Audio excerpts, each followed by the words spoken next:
एक सज्जन बोले प्रताप भानु में इतनी योग्यता थी फिर भी उसे रावण बनाया। रावण तो हमने कहा इसमें परेशानी, बोले परेशानी की तो बात ही है, इतना योग्य व्यक्ति और रावण बना। हमने कहा आज भी श्री रामलीला होती है तो रावण योग्य कोई बनाया जाता कि चाहे जिसको बना दिया जाता है? आज भी रामलीला हो तो रावण किसी योग्य कोई तो बनाया जाएगा, और दिखने में ही रावण दिखे और योग्यता ना हो। मैंने सुनी थी कि किसी गांव में श्री रामलीला थी, रावण का अभिनय करने वाला पात्र बीमार हो गया, उसे शहर में ले गए। बने कौन का कोई एक बैठ जाए मुकुट लगा कि आज का काम चलाना है। सो एक मिठाई बेचने वाला हलवाई था, बुद्धू, मोटा ताजा। गांव वालों ने कहा बड़ा योग्य है पर अपनी अभिनय की कला को छिपा के रखता, आप तो पीछे पड़ जाना।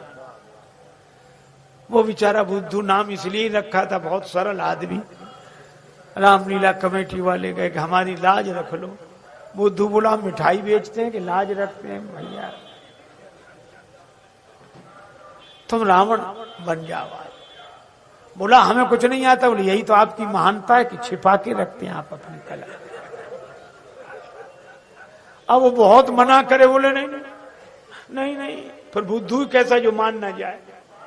बोले तो अच्छा कहना क्या है? बोले कुछ नहीं कहना, आप तो योग्य हो, आप इतना ही कहना कि मैं दशानन हूं, मैं लंकापति हूं, बस। बुद्धू मान गए। दिन भर यही रटे हो, लोग मिठाई खरीदने आए, मैं लंकापति हूं, मैं दशानन हूं। लोगों का क्या हो गया इस बुद्धू को। रात्रि को जब स्टेज पे मंच पे मुकुट लगा के बिठाया बुद्धू, तो उसका शरीर तो ऐसा लगे कि हाँ सचमुच बड़ा। पर लीला मंडली में जो अंगद जी बने थे विनोदी स्वभाव के, उनको पता था तो उन्होंने और कोई पाठ तो दिया नहीं। अंगद जी जैसे ही सामने आए तो और तो कुछ कहा नहीं, यही कहा कि बता तेरा क्या नाम। मूर्ख बता दे बेगी का है तिहारो, नाम पूछो चाहत अंगद, श्री राम को सहाई हो। सो घबरा गया और एक ही सांस में बोल गया मैं लंकापति हूं, मैं दशानन हूं। जाको भय माने राजेश देश देशन के, सोई दस शीस नहीं करत बड़ाई हो। तो बोलो बाली सुत सत्य सत्य भाखो बैन, नाही सिर तिहारो तलवार ते उड़ाई हो। और जो तलवार दिखाई तो रावण घबरा गया जो बना था, तो कहा कि नाही सिर तिहारो तलवार ते उड़ाई हो। तो घबरा के बोला माफ करो अंगद जी, मारो मत, रावण नहीं गंगा की दुहाई में बुद्धू हलवाई।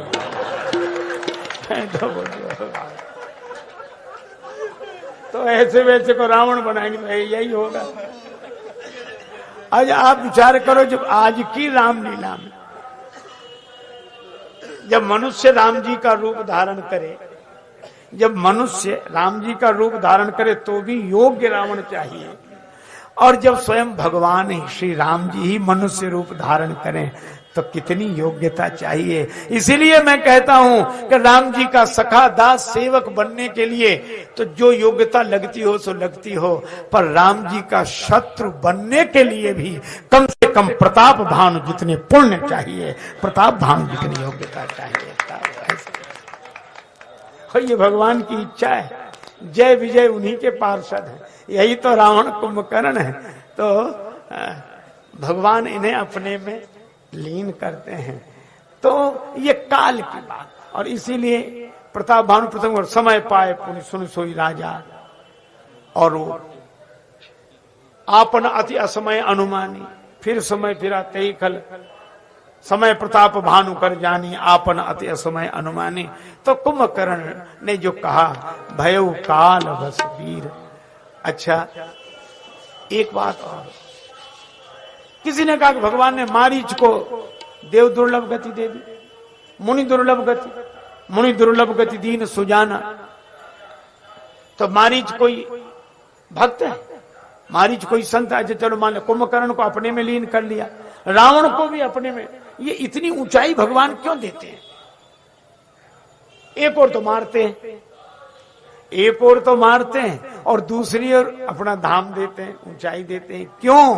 अरे कहा कि इसका सीधा सा अर्थ है, आज भी कोई श्री राम लीला में खलनायक की भूमिका में अभिनय करे तो मंच पे तो उसे बाण ही मारा जाता है, पर जो जितना बढ़िया अभिनय करे पर्दे के पीछे उसे इनाम दिया जाता है कि नहीं?